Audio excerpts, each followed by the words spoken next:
محترم سامعین، اسلامی سال کا یہ ذوالحج کا مہینہ ختم ہونے والا ہے۔ 4 دن بعد نئے سال کا ابتدا ہوگا۔ محرم کا مہینہ یہ بڑا محترم اور عظمت والا مہینہ ہے۔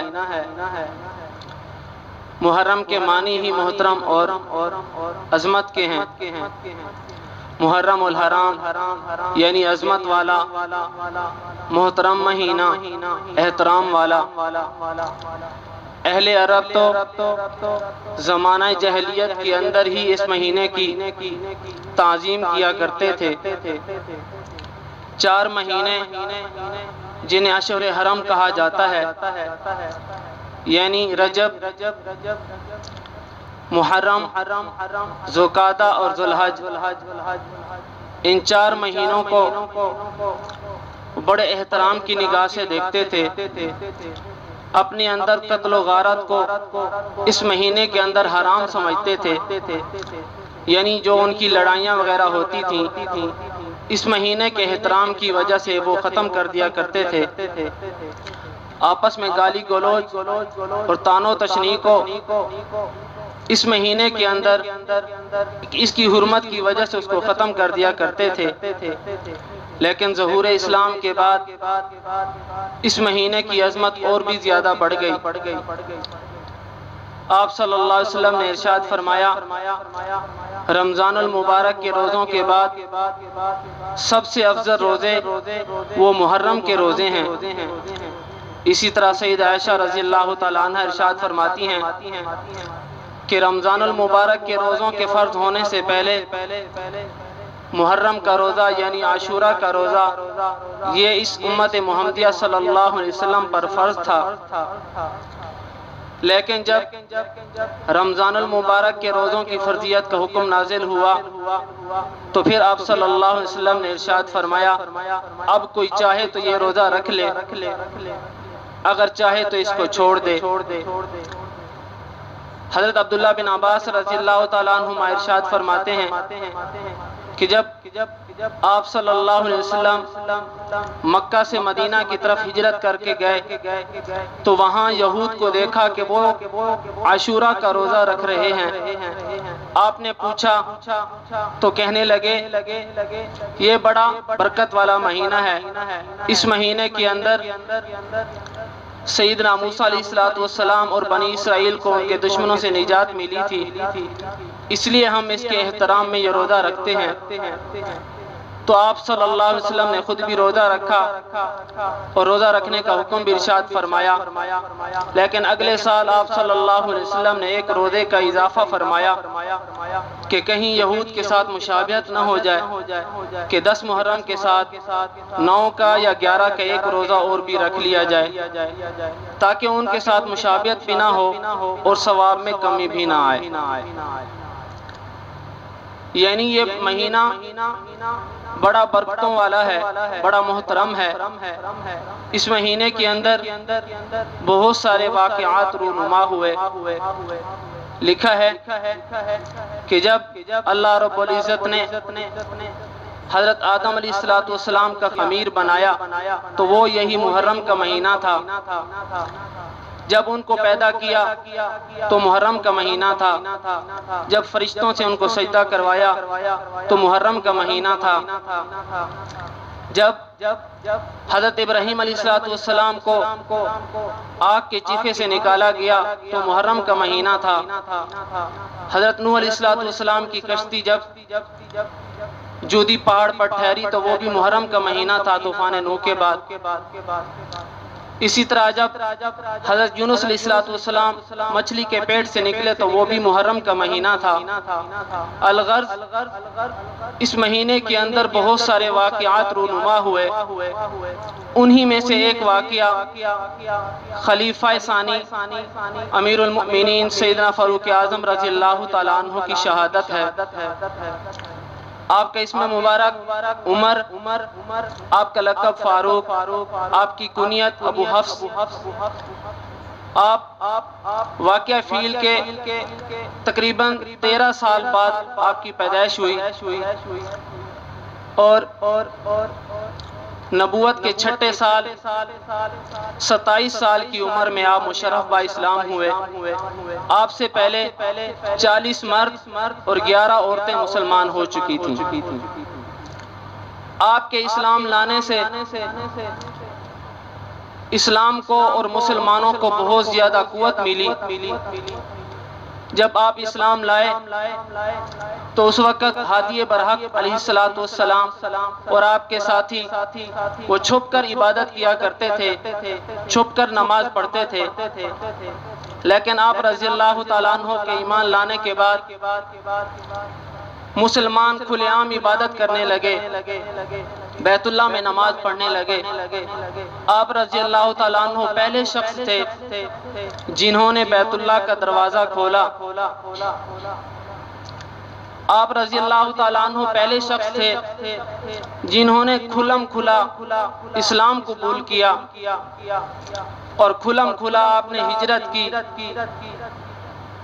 اللہ رب العزت نے آپ کو بہت ساری خصوصیات سے نوازا تھا۔ اس سے بڑھ کر آپ کی اور کیا فضیلت ہوگی کہ آقا نامدار صلی اللہ علیہ وسلم نے ارشاد فرمایا، مجھ پر نبوت کا دروازہ بند ہے، میرے بعد کسی نبی نے نہیں آنا۔ اگر میرے بعد کسی نبی نے آنا ہوتا تو میرے بعد عمر فاروق اعظم رضی اللہ تعالیٰ عنہ نبی بن کر آتے۔ اسی طرح حضرت علی رضی اللہ تعالیٰ عنہ بھی ارشاد فرماتے ہیں کہ اس امت کے اندر آپ صلی اللہ علیہ وسلم کے بعد انسانوں میں سب سے افضل حضرت ابو بکر صدیق اور آپ کے بعد سیدنا فاروق اعظم رضی اللہ تعالیٰ عنہ ہیں۔ آپ رضی اللہ تعالیٰ عنہ اللہ رب العزت کے خوف سے اتنے ڈرتے تھے، حالانکہ بہت جلال والے تھے، فرماتے تھے کہ میں اللہ رب العزت کے خوف سے اتنا ڈرتا ہوں کہ کل اگر قیامت والے دن یہ اعلان ہو جائے کہ پوری انسانیت جنت میں چلی جائے، ایک شخص ہے جو جہنم میں جائے، مجھے اندیشہ ہے کہ کہیں وہ شخص جہنم میں جانے والا میں نہ بن جاؤں۔ اور فرماتے تھے کہ مجھے اللہ رب العزت کی رحمت سے اتنی امید ہے کہ اگر یہ اعلان ہو جائے کہ ساری انسانیت جہنم میں چلی جائے، صرف ایک شخص ہے جنت میں جانے والا، تو مجھے امید ہے کہ اللہ رب العزت اس ایک میں مجھے ہی شامل فرمائیں گے۔ آپ کے دور خلافت کے اندر تقریباً 22,50,000 مربع میل پر اسلامی سلطنت کو فتح حاصل ہوئی۔ ایک انگریز تو آپ کے بارے میں یہ لکھتا ہے کہ عمر فاروق اعظم رضی اللہ تعالیٰ عنہ نے 10 سال حکومت فرمائی، 10 سال کے اندر 22,50,000 مربع میل پر آپ کی اسلامی سلطنت کو فتح حاصل ہوئی۔ اگر 10 سال اور حکومت کر لیتے تو اس دھرتی پر محمد صلی اللہ علیہ وسلم کی شریعت کے سوا کوئی شریعت باقی نہ رہتی۔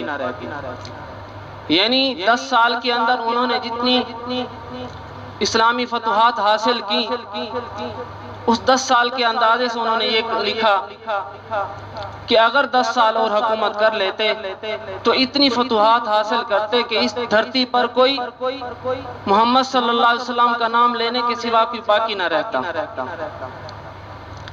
آپ رضی اللہ تعالیٰ عنہ واحد شخص تھے جنہوں نے کئی سارے ایسے قانون بنائے جو آج تک بھی موجود ہیں۔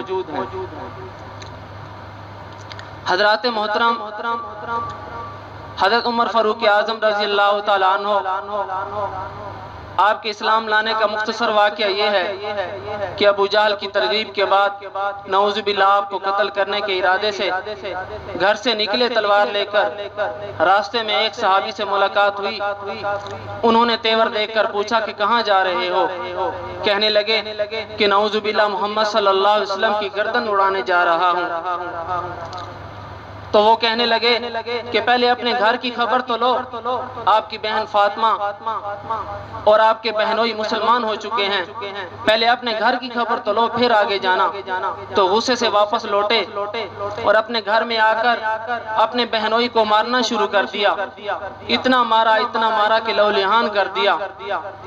تو آگے سے آپ کی بہن آئی، انہوں نے آپ کی بہن نے کہا کہ اے عمر، جس ماں کا دودھ آپ نے پیا ہے میں نے بھی اسی ماں کا دودھ پیا ہے، اب ہم مسلمان ہو چکے ہیں، ہماری جان تو جا سکتی ہے لیکن ہم یہ اسلام، یہ دین نہیں چھوڑ سکتے۔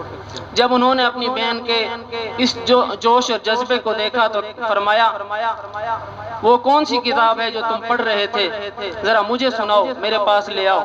تو بہن نے کہا کہ آپ ناپاک ہیں، یہ ایسی برکت والی عظمت والی کتاب ہے کہ اس کو ناپاکی کی حالت میں آپ نہیں چھو سکتے۔ لہذا آپ صلی اللہ علیہ وسلم کے پاس تشریف لے گئے تو آپ صلی اللہ علیہ وسلم نے کھڑے ہو کر آپ کا استقبال کیا، کیونکہ آپ صلی اللہ علیہ وسلم نے اللہ رب العزت سے پہلے آپ کے لیے دعائیں کی تھیں،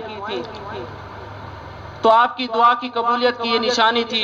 جب عمر آنے لگے تو آپ صلی اللہ علیہ وسلم نے فرمایا، صحابہ کرام کھڑے ہونے لگے کہ عمر لڑنے کے لیے آ رہے ہیں، تو آپ صلی اللہ علیہ وسلم نے فرمایا عمر آیا نہیں، عمر کو بھیجا گیا ہے، آپ بیٹھ جائیں۔ آپ نے معانقہ فرمایا، آپ نے ان کو گلے لگایا اور کلمہ پڑھا کر ان کو مسلمان کیا۔ آپ صلی اللہ علیہ وسلم نے ارشاد فرمایا کہ جب ماں باپ چلے جاتے ہیں تو اولاد روتی ہے، اولاد چلی جاتی ہے تو ماں باپ روتے ہیں، میرا عمر جب اس دنیا سے جائے گا تو اللہ کا دین وہ روئے گا۔ یعنی آپ صلی اللہ علیہ وسلم نے ارشاد فرمایا کہ عمر رضی اللہ تعالیٰ عنہ کے اسلام پر اور اسلام کے عمر رضی اللہ تعالیٰ عنہ پر بہت سارے احسانات ہیں۔